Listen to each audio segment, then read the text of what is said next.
Ортодон жакшы результат алыш үчүн бизде жөндөмдөр болуш керек, белгилүү. Математика боюнча эң биринчи бөлчөктөр темасын биз аябай жакшы өздөштүрүп алышыбыз керек да. Бөлчөктөрдүн ичинен буруш бөлчөккө айландыруу техникасын билишибиз керек. Буруш бөлчөккө төмөндөгүдөй айландырат.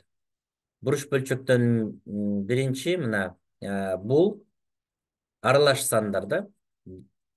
Бул бүтүн деп айтылат. Бир бүтүн, экиден бир деп окулат. Могул асты алымы деп бөлүмү деп айтылат. Бөлүмү. Могу үстүңкүсү алымы.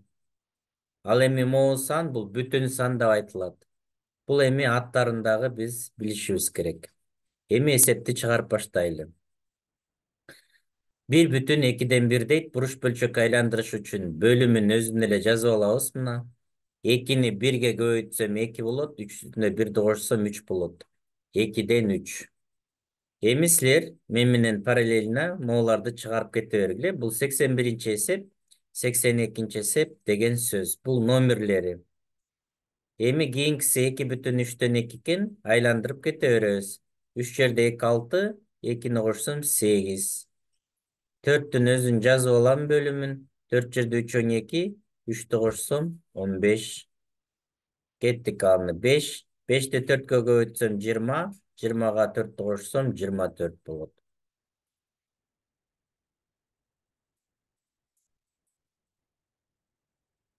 Эсептин бардыгын эле иштеп кете беребиз. Жакшы эле угулуп атабы? Комментарийге жазып коюп тургула. Андан кийин 6-нын өзүн жазам. 6 жерде 5 30, 5-ти кошсом 35 болот. Андан кийин 7-нин өзүн жазып алам. 7 жерде 6 42, 6-ны кошсом 48 болот. 8-ди жазам. 8 жерде 7 56, 7-ни кошсом 63 болот. Так, 56, 63, туура. Андан 88-нчи тапшырманы аткарам. 9 бөлүмүн өзүн жазып алам. 9 жерде 8 72, 8-ди кошсом 80 болот. Ошентип 88-нчи тапшырмага чейин аткардык. Азыр эми экинчи колонкасын аткарабыз. Биринчи колонка бүттү. Оңой эле, жөнөкөй эле болуп атабы, Пока оңой эле болуп атабы, ушинтип эле башталат. 92-нчи эсепти чыгарабыз. 11-ди биринчи өзүн бөлүмүн жазып алам. 11-ди 11-ге көбөйтсөм 121 болот, 3-тү кошсом 124. Андан кийин 12-ни 12-ге көбөйтсөм 144 болот, 12-ни мен өзүн биринчи жазып алам. Бөлүмүн өзүн жазам да 144, ага 5-ти кошсом 149 болот. Андан кийин 11-ди 13-кө көбөйтсөм, так 143 болобу, көрөлүчү. 11-ди 13-кө көбөйтсөм 3 1, ооба 143 болот экен. 143-кө 3-тү кошсом 146. 11-ди өзүн эле жазам бөлүмүн. Буларды техника деп коет. Көбөйтүүнүн таблицасын кандай билгенде эле буруш бөлчөккө айландырганды ошондой билишибиз керек. Ойлонбостон өтө тез шак айландырганды билишибиз керек да. Ошондо биз ортодо логикага орун калат. Так, андан кийин 95-нчи мисалды иштейбиз. Силер менен жарышып иштеп кете бергиле. 4-түн өзүн жазам. 4 жерде 10 40, 3-тү кошсом 43 болот. 20-нын өзүн жазам. 20-ны 5-ке көбөйтсөм 100, 100гө 1-ди кошсом 101. 11-дин өзүн жазып алам. 11-ди 6-га көбөйтсөм 66, 3-тү кошсом 69 болот. Чатка жаза бергиле, балдар, жакшы эле түшүнүп атасыңарбы? Математиканы нөлдөн баштагандар үчүн бул аябай сонун курс болот да. Ортодо вообще нөлдөн даярданам дегендер үчүн. Андан кийин 25-ти 5-ке көбөйтсөм 125 болот. 125'ke 13'tü koşsam 138 bulut gene. Demek men 25'ten özüm жаза olam.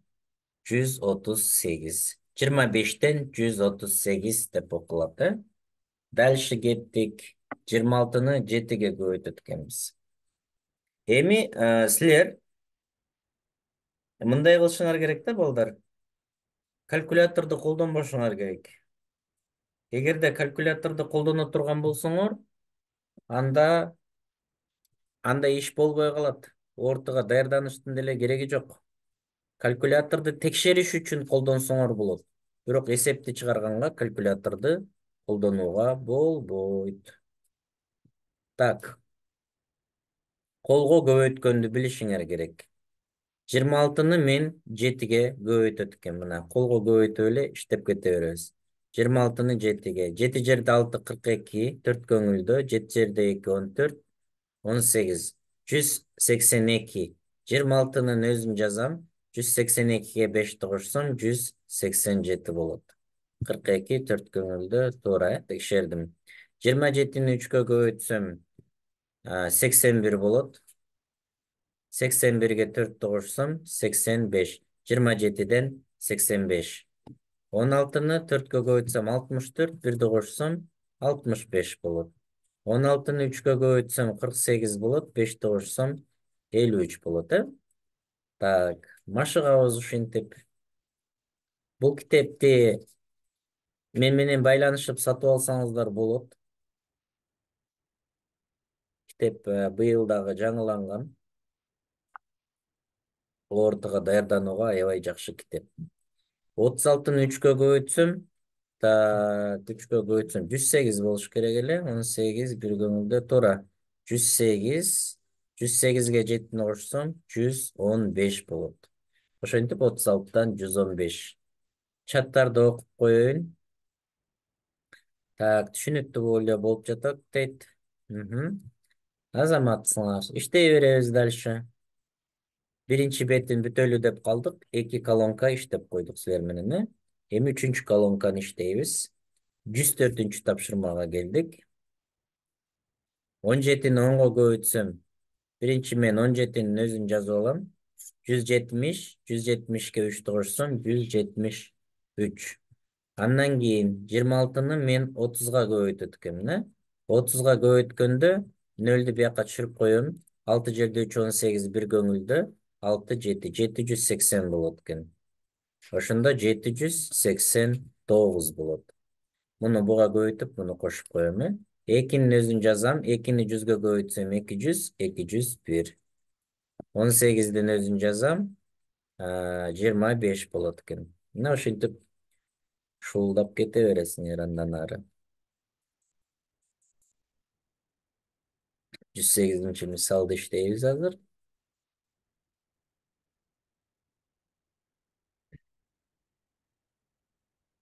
Биз сиздер менен ушундай жөнөкөй буруш бөлчөккө айландыруудан баштап геометрия, стереометрияга чейин буюрса жетебиз. 19-ду 5-ке көбөйтсөм, 9 жерде 5 45 болот. 95 болот экен. 95-ке 3-тү кошсом 98. 27-ни 3-кө көбөйтсөм 81 болот. 82. Андан кийин 47-ни мен 20-га көбөйтөт экенмин. 7 жерде 2 14 бир көңүлдө, 8 9 940 болот экен. 940 болсо 959 болот экен. 20-дан 959. Андан кийин 36-ны мен 7-ге көбөйтөт экенмин. 36-ны 7-ге көбөйттүм. 7 жерде 6 42, 7 жерде 3 21, 25 252, 7 200. Так, кайсыны көбөйтүп аттым эле? Ооба. 252, 253 болот экен. Так, 53-тү мен 9-га көбөйтөм. 9 жерде 3 27 болот. 2 көңүлдө, 9 жерде 5 45, 47. 477. 477-ге 8-ди кошсом 485 болот. Чатка жазып койгула. Кимде кандай суроолор пайда болуп кетти?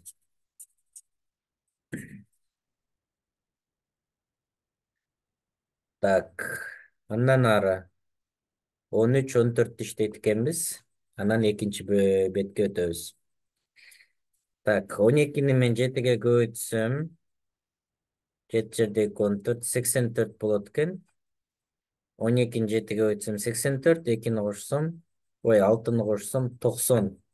Муну мен кыскартпайлы 12-ден 90 ушу боюнча калтырып турам. Кыскартканды кийинки сабак темаларда өтөбүз. 10-ду 10-го көбөйтсөм 100, 7-ни кошсом 107 болот. 10-дон 107. Андан кийинки бетке өтөбүз. Ошондой эле мына балдар жооптору дагы бар китепте. Азыркыдай кылып чыгарып туруп, анан жоопторунан сразу текшеребиз. Каталар болсо сразу тууралап алганга мүмкүнчүлүк болот. 65-ти мен 3-кө көбөйтсөм 15 бир көңүлдө, ал жерде 3 18, 195, бирди кошсом 196 болот экен.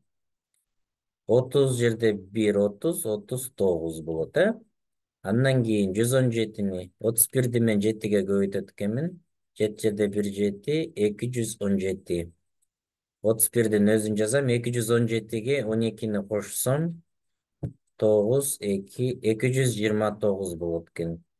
Андан кийин 22-ни 5-ке көбөйтсөм, 5 жерде 2 10 бир көңүлдө, 5 жерде 2 10, 11 110 болот экен. 112, 5тен 112. Ошондой эле 23-тү 4-кө көбөйтүшүм керек экен. 4 жерде 3, 4-түн өзүн жазам. 4 жерде 3 12 бир көңүлдө, 92, 92-ге ошом 3-тү, 95 болот.